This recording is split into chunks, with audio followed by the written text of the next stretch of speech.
Welcome to the Big L, your unofficial source for Libertarian Party news, arcana, and information for the liberty-minded political junkie. Find us at BigLPodcast.com. Here's your host, Libertarian Party insider and the pink flame of liberty, Caryn Ann Harlos. Welcome to the very first episode of the Big L podcast. And to start, I'd like to give you an overview of what you can expect and a little bit about me, your hostess with the mostest, Caryn Ann Harlos. Well, perhaps that's debatable. Not that I'm Caryn Ann Harlos, but that I have the mostest. But anyways, no doubt this will be a journey for both of us. For if there is nothing to be learned, nothing about which we might change our minds, then the whole enterprise of public discourse is lost. And while that might sound overly serious, and now that I hear it pretty borderline pretentious, trust me, I am not particularly serious, and we will have quite a bit of fun. Some of it I might be the only one that understands, but it'll be fun nonetheless. So I ask that you indulge me. And for today, you will learn a bit about me, a bit about the beginnings of the Libertarian Party, the anti-political party, and what you can expect from this podcast. So, a bit about me. I am an unabashed libertarian radical, an anarchist, if you will. Oops, my anarchy symbol. And a diehard Libertarian Party partisan. I would be a classic example of the Kantian partyarch, a term that he might have meant as a pejorative and that I wear with a certain sense of perverse pride. And it might be because of how I came to discover libertarianism. So let's backtrack a bit. In my past status life, I was a mostly non-participating rhino who had pretty much given up on the quote-unquote system, and I likely would have continued down that road to a lifetime of non-voting apathy. My minimal political identification was more religious than anything else. You see, in addition to being a recovering statist, I am also a recovering fundamentalist Christian. And in those circles, if you were a Christian, you were a Republican, period, end of story. Step back one little bit, I still consider myself a Christian, just no longer a fundamentalist Christian. So hopefully you will not find me insufferable, as you might have in the past. So in those circles, as I said, if you were Christian, you were Republican, you loved mom, apple pie, and the flag. America, the whole ball of wax. My church even had the flag up on the stage by the pulpit, right next to the Christian flag and the Israeli flag. And that can be and should be a whole other story about how that came to bother me way before I realized I was a libertarian, and how years ago I stopped pledging, recently just stopped standing, and I do not sing worship songs to this date. But anyways, at that time, I was arguing with some fellow Christians on Facebook. I know, arguing on Facebook, unbelievable. And if you think libertarians are bad, well, you ain't seen nothing until you see Christians arguing about political items. Bless their hearts. And I was arguing about, of all things, whether or not it was a good thing for cities to put spikes, under the overpasses to deter homeless people from sleeping there. And I was horrified that my neocon Christian friends were quite in favor of this practice. And some of them seemed to be in favor of it with a certain perversity, a certain perverse glee that deeply troubled me. And during the argument in which I was so rebelliously stating that might not be the most Christian attitude, I was called a liberal. Dun, dun, dun. Oh, no. No, you don't. No, you don't. You might as well have called me Satan's main squeeze rather than a liberal. I didn't have pink hair back then, which, as I've been told, is standard liberal issue, along with a certain hat. Patriarchy. Feminists hate patriarchy. Which I still do not own and do not plan on owning, at least at this time. So I did as we sometimes do, those of us who like arguing on the books of faces. I scrambled to get away from that dreaded word, and I pulled out an ass fact. And I said, no. No. Mm-mm. Mm-mm. No. Hell no. No. I refuse. No. I think I am more of a libertarian. And then I extricated myself from that debate with my dignity somewhat intact. But I figured it might behoove me to find out what a libertarian actually is, because if it meant something completely different from what I suspected, that would not be the first time that happened to me. I remember proudly using a tagline on a V-Bulletin forum that I thought meant one thing, but instead meant something very, very, very different, and certainly something very, very inappropriate for a religious forum, which I did own for 10 years, and that's where I got my love for ass facts and debating. So that was an embarrassing time, and I didn't want to go through that again, damn you, Wayne's World. So I knew that this was vaguely something about politics and that there was a political party by that name. So I went and looked them up, found lp.org after a quick Google search, and I read the platform. More specifically, the sublime and lovely and beautiful statement of principles and the preamble. And I was converted on the spot. And converted is indeed the right word. Listen, as a former fundee, I know a come to Jesus moment when it happens, so don't doubt me there, am I right? I'm right. So, as I read the sacred text and meditated upon the holy Rothbardian word, my jaw dropped open, the angels sang, and the next browser tab I opened was the Colorado Secretary of State. And I switched my voter registration on the spot. Literally, this was over the course of 15 minutes. And I actually looked forward to voting that November, pretty much just for the subversive thrill of checking libertarian on each box without knowing a damn thing about any of the candidates. But anyway, my poor husband, he married this non-political, compliant Christian girl, and one day he left for lunch and came home to a libertarian radical. Damn it! Okay, well, the radical took a bit, but the seeds were indeed sown in that 15 minutes, and as my friend Tom Knapp said, only somewhat tongue-in-cheek, the Libertarian Party is very good at one thing: taking a small government constitutionalist and turning them into an anarchist in short order. 10 months for me, a little bit more than the archetypical 6, but 10 months, there I was. So fast forward about 3 years later, and here I am, one of the more well-known within the small pond, big fish in a small pond, I suppose, circles, a libertarian spokesperson. I am the secretary for the National Libertarian Party, having previously served as the Region 1 representative for the National Party, representing 9 states, as well as serving on the Libertarian Party of Colorado Board of Directors, and just being involved each way from here till Tuesday, and some days having 2 committee meetings a night because I roll like that. I'm a bit sick like that.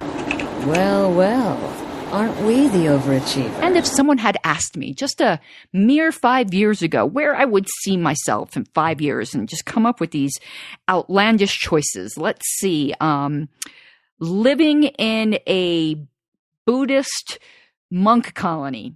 Sankalpa. Ye maya dhammano dhamma patipatiya buddhang pujemi. I assume there is such a thing. Being pregnant with 6 children, or becoming a political anarchist. I think I would have picked any choice other than becoming a political anarchist. So now I've learned never to anticipate, and life can throw you some interesting curveballs. So now that you know this background about me, let's talk a wee bit about the background for the Libertarian Party, which is quite a remarkable and thoroughly American tale. And this will be somewhat brief, but it also may surprise and vex certain people that are involved right now, but wouldn't be me if I didn't do that, I suppose. And those of you who know me, do not laugh. I actually can be brief. Whether I am brief this time or not does remain to be seen, but I do have it in me, have faith. So the LP was started as the anti-political political party. In LP circles, we often hear that the Libertarian Party's only purpose, or at least its primary purpose, should be actually electing libertarians, or else it's stupid to have a political party rather than just a quote-unquote debate club. Well, that is certainly not what the founders thought. And the main LP co-founder, David Nolan, made this explicitly clear in his pre-Libertarian Party piece, The Case for a Libertarian Political Party, which he wrote in 1971. Now, that was quite a heady time with the backdrop of all the social changes that had started in the 60s and the reality of the military draft. The existence of a uniquely American libertarian movement was reaching a prime tipping point, and thought leaders were considering where to take these ideas from there. Then, as now, there were 10 opinions for every 5 libertarians. And David Nolan was one of those opinion leaders, and he argued that it was time to take these ideas into politics and form a singularly ideologically oriented party that would be like no other then existing, and I would say even now existing as an anti-party. And in arguing his case in that piece, he laid out 6 reasons for starting such a party. And these reasons follow and are in brief. 1, elections would provide a focal point for news coverage, which will give a platform for libertarian ideas beyond other typical libertarian activism. 2, due to an interest in politics, libertarians could reach and convert people who may not run into these ideas in other areas of their lives, but politics tends to touch everyone and expose them to new ideas. 3, it would allow libertarians to know how much support that they actually have and to capitalize on it. 4, a libertarian party would be an ongoing focal point for libertarian activities that one-off projects just did not provide. 5, it would provide a way for the libertarian left, and when Nolan said the libertarian left, he meant left social views, not economic views, to work with the libertarian right, fiscal conservatives, and not vote to cancel each other out as they now do. And this statement is quite insightful, I think.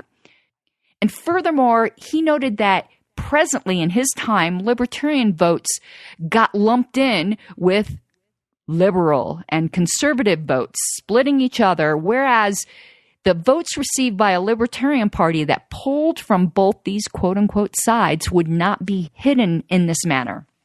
And 6, establishing a libertarian party would, by its mere existence, put pressure on the other parties to take a more libertarian stand. In other words, move that Overton window, move it on down, right?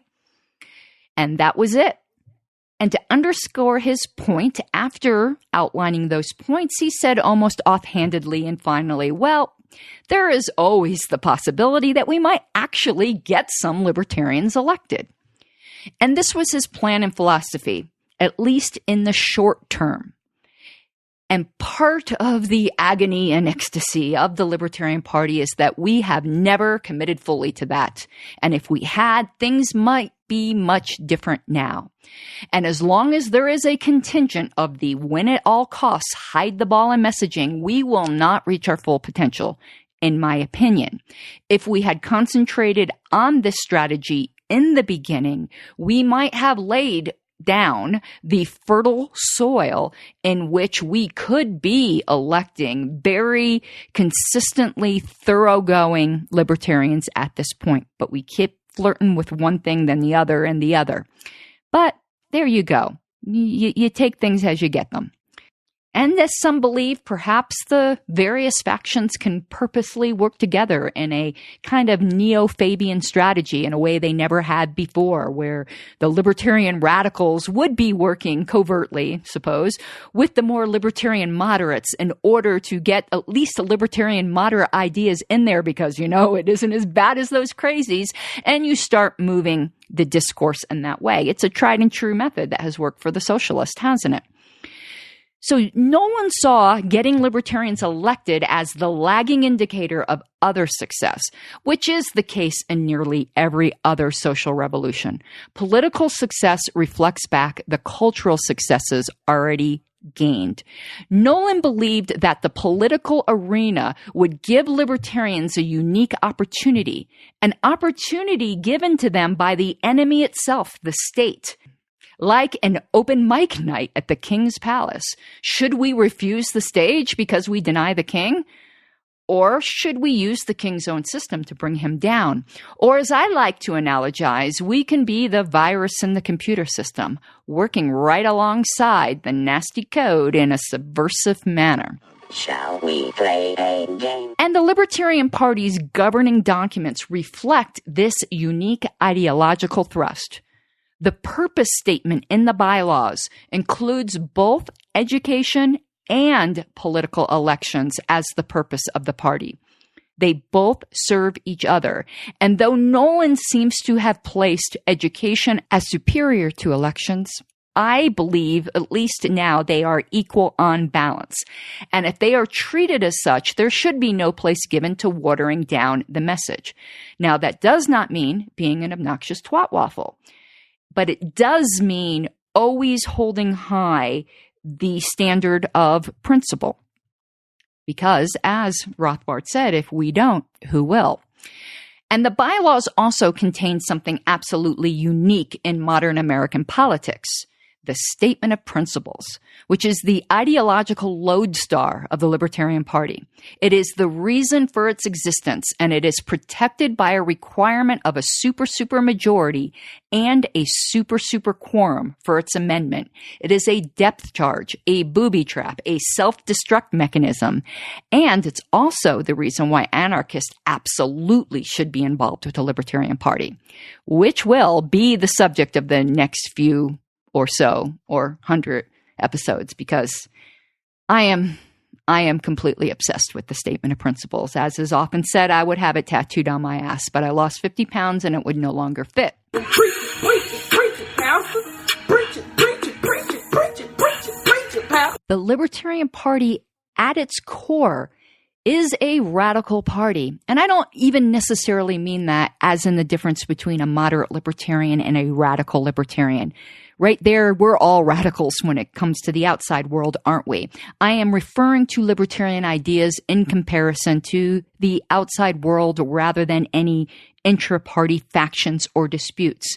We hold to a radical individualism, and it is a breath of revolutionary fresh air, and that is always how it was intended. Peaceful revolution, of course, but revolutionary nonetheless. Anyone who does not come to grips with the fact of the revolutionary and radical nature of our ideas, I submit, has not fully grasped them at this point. As David Nolan said, there is no purpose to a libertarian political party if it is not a radical party. And over the decades, he went through much angst as he saw his baby, his child, his creation sometimes go in ways that he did not approve of. For instance, I would like to read to you a statement that he had made in response to something stated by the headquarters that he certainly did not approve of. And I read via a letter that he wrote July 17th, 2009. As I see it, the Libertarian Party has gone far astray from its original mission. Somewhere along the way, our commitment to being the party of principle was replaced by a shallow, opportunistic goal of winning elections now. Any election, anywhere, principles be damned, according to the proponents of this vision. We should back off from scary positions, tone down our rhetoric, find out what voters want, and tailor our message to what they want to hear. The nadir of this mindset was reached in a Monday message dated March 9th, 2009. It carried the headline, "The most important principle is winning." I would be hard put to come up with a statement more antithetical to our beliefs and purpose. Just for starters, winning is not a principle at all. It might be a goal or a strategy for achieving our goals, but it is not a principle. And if it were, it is not our principle. This is pure opportunistic rubbish, exactly what you'd expect from a Republican or Democratic Party hack. No, the most important principle for libertarians is the principle of self-ownership, as set forth in the preamble to our platform and our statement of principles. These are the standards by which every policy statement and every campaign must be judged.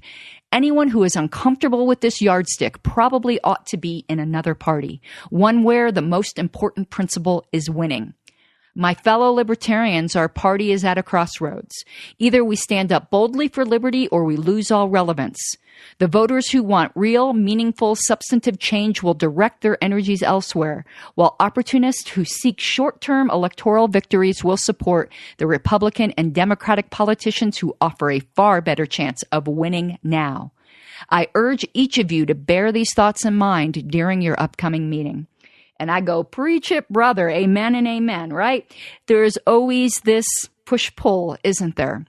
Well, I am here to keep a light to the fire. It is one of my biggest regrets that I never got to meet David Nolan. I think he and I would have gotten along very, very well.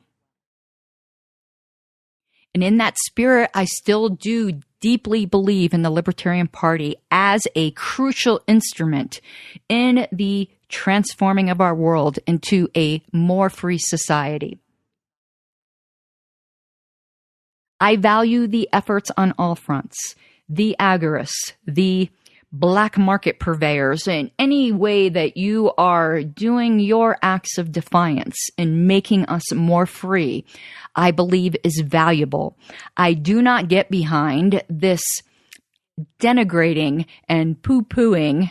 That kind of sounded kind of weird, right? It sounded very marmy, school marmy, poo-pooing of the efforts of others. You know, you vote, you're involved in a political party. Oh my God. Oh my God, Becky, look at her butt. You know the song and dance. I believe we all have our liberty part to play. And as I often say, you do you, boo. Don't worry about me. You do you, boo. And I think if we conducted our liberty activism in this manner, we would be much more successful. I am going off on a bit of a rabbit trail, but you'll get used to that if you're listening to me for any length of time.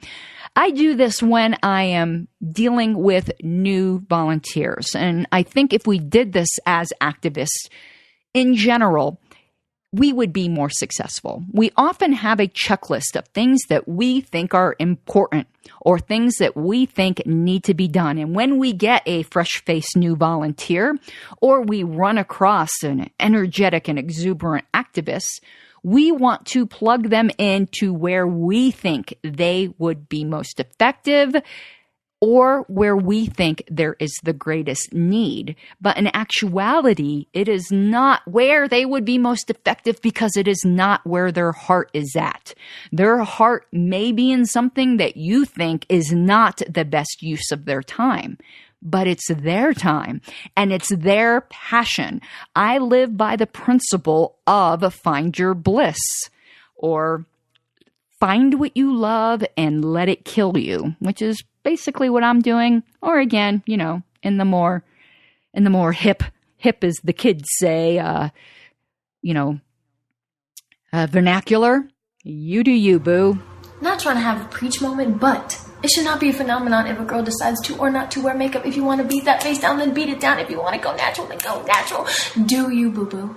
Be happy. Now we're at the point where I can tell you what you can expect out of this podcast in the future. Right now, I plan on producing episodes every 2 weeks, and the length will vary from 20 minutes to a half an hour on up. As I've said before, brevity may be the soul of wit, and in that case, I have no soul. The topics covered will be almost exclusively LP-centric. There are a lot of general liberty programs out there, a lot of general liberty education and shows and activities, but there's very few, perhaps none at this point, that are focused specifically on the Libertarian Party. And these topics will include insider information from my experiences as an officer of the party and a prolific LP activist, and you will walk with me through my adventures in the Libertarian Party Historical Archive. For as I did not mention before, I am a history buff, and I am the chair of the Libertarian Party Historical Committee. And more on that when we start talking about the Statement of Principles. History is ultimately my passion, and if history is also your passion, we could have a torrid affair together. I will cover philosophical issues from an LP perspective and perhaps some book reviews, though I hesitate to call them reviews because I really don't like doing that to books. I like walking through them like a trusted friend through key points and interacting with books as an experience rather than a simple scorecard, and I would love to do that with you. I expect I also will get lots more ideas and hearing from you as we grow together. I am very, very, very, very accessible for those involved in the LP or those interested in the LP. So do not hesitate to reach out to me. My email is pinkflameofliberty@gmail.com. And also check out my YouTube channel, which is also called Pink Flame of Liberty, for related topics, including super sexy hot tutorials on such scandalous topics as Robert's Rules of Order and how to navigate bylaws without committing ritual suicide, which is always a plus. And I think I'll probably have to pre-record this at some point. It is the obligatory disclaimers. While I am an officer of the Libertarian Party, I am not its spokesperson and have no authority to speak on its behalf outside of clearly stated positions in official publications and documents. My opinions are my own, and sometimes I don't even want anything to do with them. So more importantly, though, I am a capricious woman, and along with my right to hoard shoes, I also reserve all of my rights to change my mind, something which I do regularly, both shoe hoarding and changing my mind.